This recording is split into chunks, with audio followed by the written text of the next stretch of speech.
right, so we got some winching action coming up here.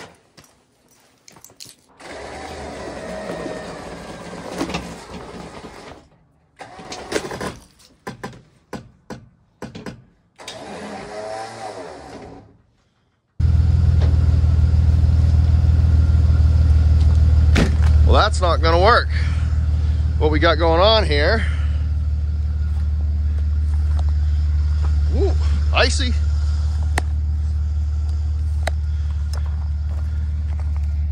I need some of this frame right in here. And I thought the Jeep might be able to just rip it up out of the ground, but evidently not. I'm gonna try to see if I can break it free with a high lift.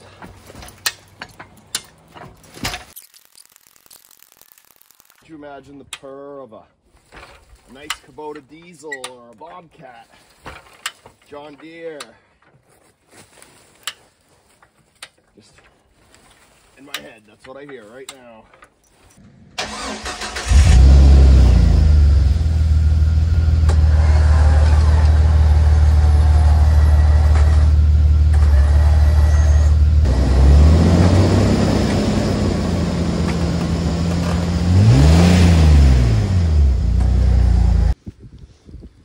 So this Jeep has a solid frame in the area that I need for the other one.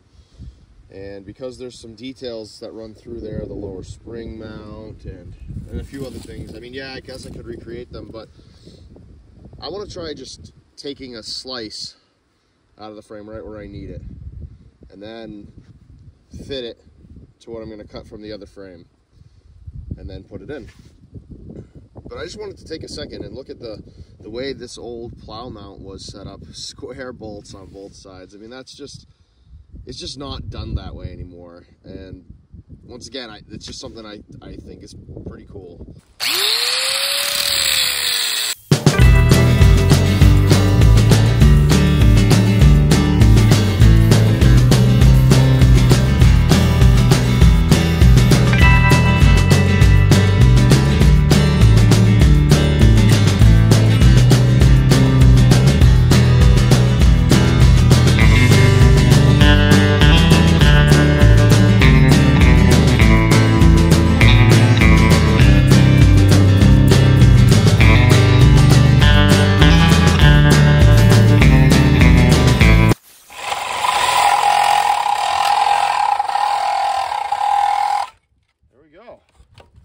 Should be pretty much everything holding it in.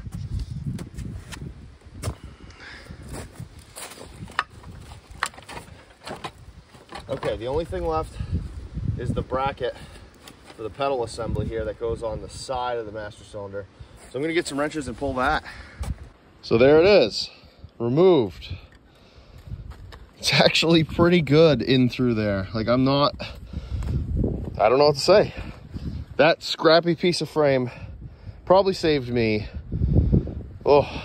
hours of work. You know, it's funny, I've done all this work on this Jeep and, you know, I pulled the transmission on my dad's and done a bunch of 2A stuff, flat fender stuff. I've never taken a wheel off though.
All right, well, it sprang apart a little bit. No huge shock there, but I got a little off the beaten path here on the inside, but This outer rail is the piece that matters more.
It's that little piece right here that got me.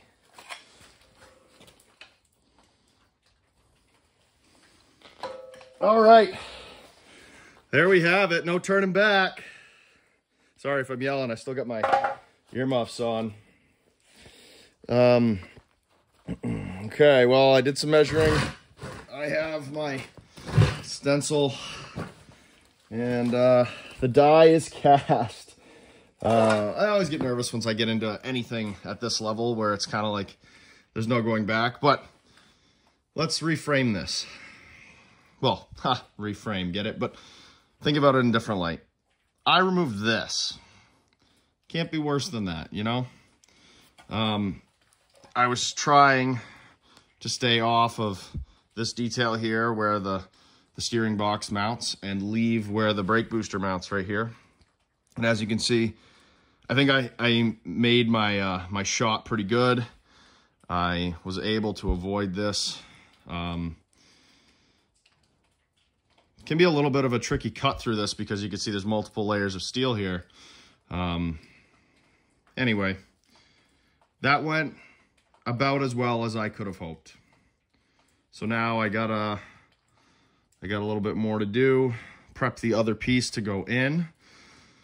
Measure a bunch and hope that it all works. I'm gonna plate it and make it safe. Yeah, this is how I'm doing it for my own personal use. I am not giving advice on how anyone else should do this. I recommend buying a new Jeep if you're worried about the frame condition on a repair like this. If you find it daunting, they make JLs every day, so that's probably a good place to spend your money, because yeah, old Jeeps come with stuff like this. Okay, so flash forward into the future, and this is what I've come up with. I've got it fit up pretty good. So my pre-measurement on the other side, I had it at 38 inches. Let me see if I can get you guys down where you can really see. I had 38 inches when I hooked the front of the front spring hanger to the back of the back spring hanger. So I just give this one more little touch with the ratchet strap.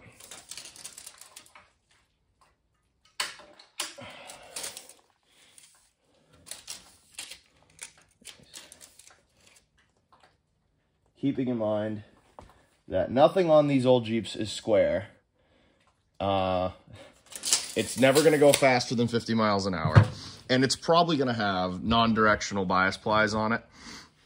I think that I'm going to be okay. I'm going to give it a little plate action. There's a little bit of a weld prep gap in here, which I'm going to just put a little V in. And I'm going to take my time. I'm going to tack in here and the other spots in here. Then I'm going to peel up this little lip here. And then I'm going to weld in. Then I'm going to fold that other piece down and weld over it. I left them down because I wanted to try to be as unobtrusive as possible in that area, because it's easier for me to line everything up when it's kind of just like it just got cut. It seems like there's many ways you could do this. This is just how I'm doing it. And then I have the piece of C-channel here because it's pretty thick and it's pretty straight, so I can bear on it and take the twist out of this. And then another, actually that's a dam that goes on the roof and stops the big sheets of ice from falling off. And anyway, it was just sitting right next to me, so I just used the clamp there and sucked that down. So this is all pretty straight. It's all pretty flat. None of this, I mean, let's just take a quick second here and examine what was an OEM weld back in the day, because sometimes I think people think that these things were made for Mecum auctions and they got to be perfect, because here we go. Like, that's the weld quality that left the production line. Porous, you know, undercut in some places, piling up in others. And hey, no complaints on that guy. I mean, that weld has lasted a long time. It did the whole life of the Jeep that I cut it from, and now it's gonna have a whole nother life here. But there's nothing here that's very particular. It wasn't meant to last as long as it has. They didn't design these to be 80-year-old vehicles or 100-year-old vehicles. I mean, this Jeep is gonna have another long life in it, and so that's my point of view anyway on it. I'm not going to get too worried about it. And, you know, kind of like David Freiberger says, who cares? Just get it running. And that's not to say, you know, ignore your brakes and don't do something safely. But what are my options here? I'm not going to find another frame in New England that isn't in worse shape than this. Or I could, you know, get something from the South. I mean, I think this is great. I'm kind of going off on a tangent here, but I think that, hey, this is going to be good, and I'm doing it for me. So we're going to start off with some tacks.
Like they say, the grinder is a welder's best friend if you're not a very good welder.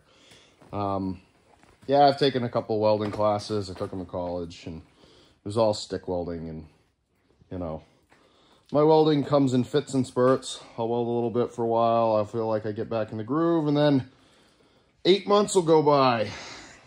You know, I never have enough miles on to really get confident in it. But, you know, there's always room for growth, and I don't know. Let's take a look at what we got.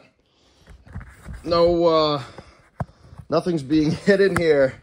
I know exactly how good a welder I am, so anyway, I buffed in the welds, and I don't know.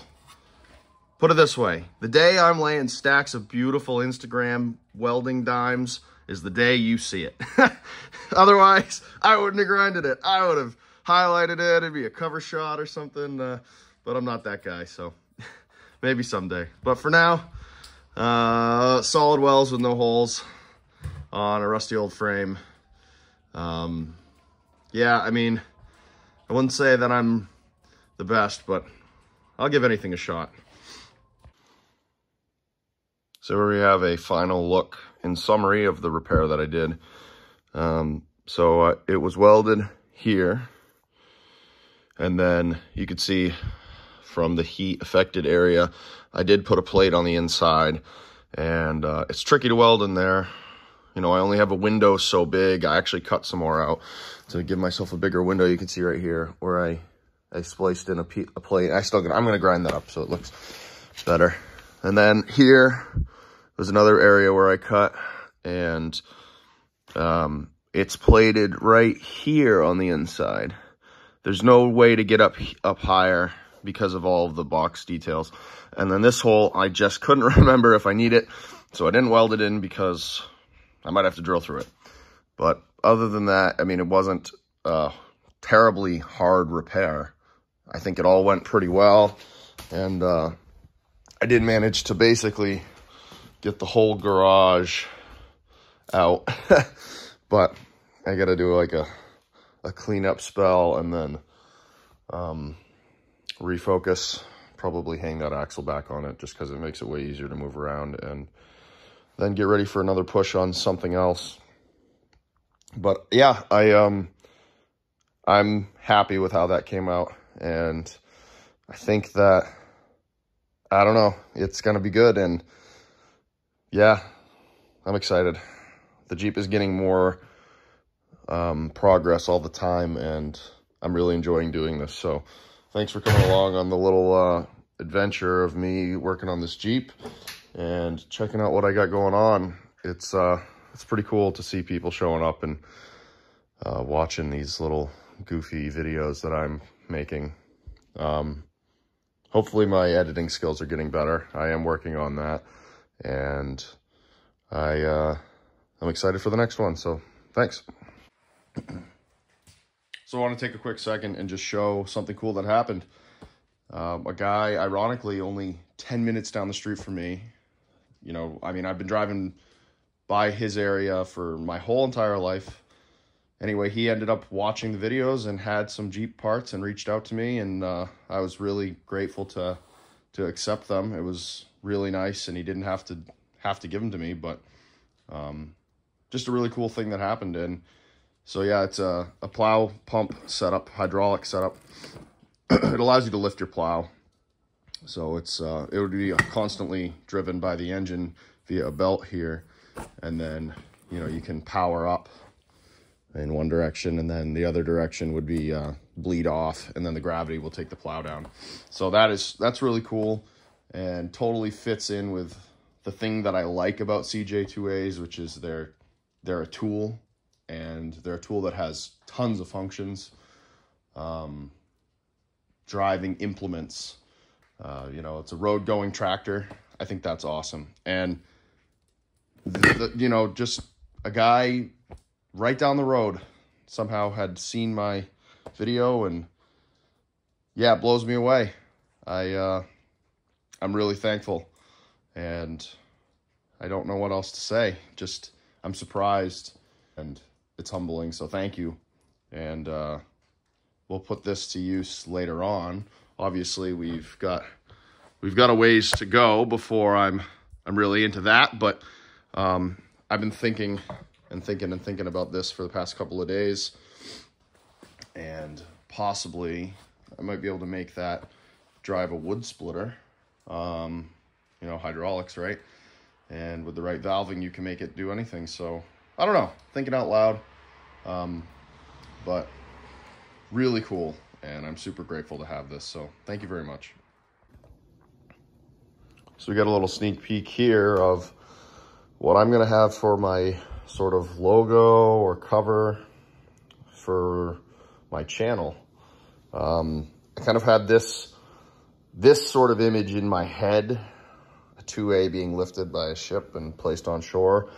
And I sort of fumbled through it and described what I was talking about to my wife, who not only is a badass engineer, but she also has some artistic ability.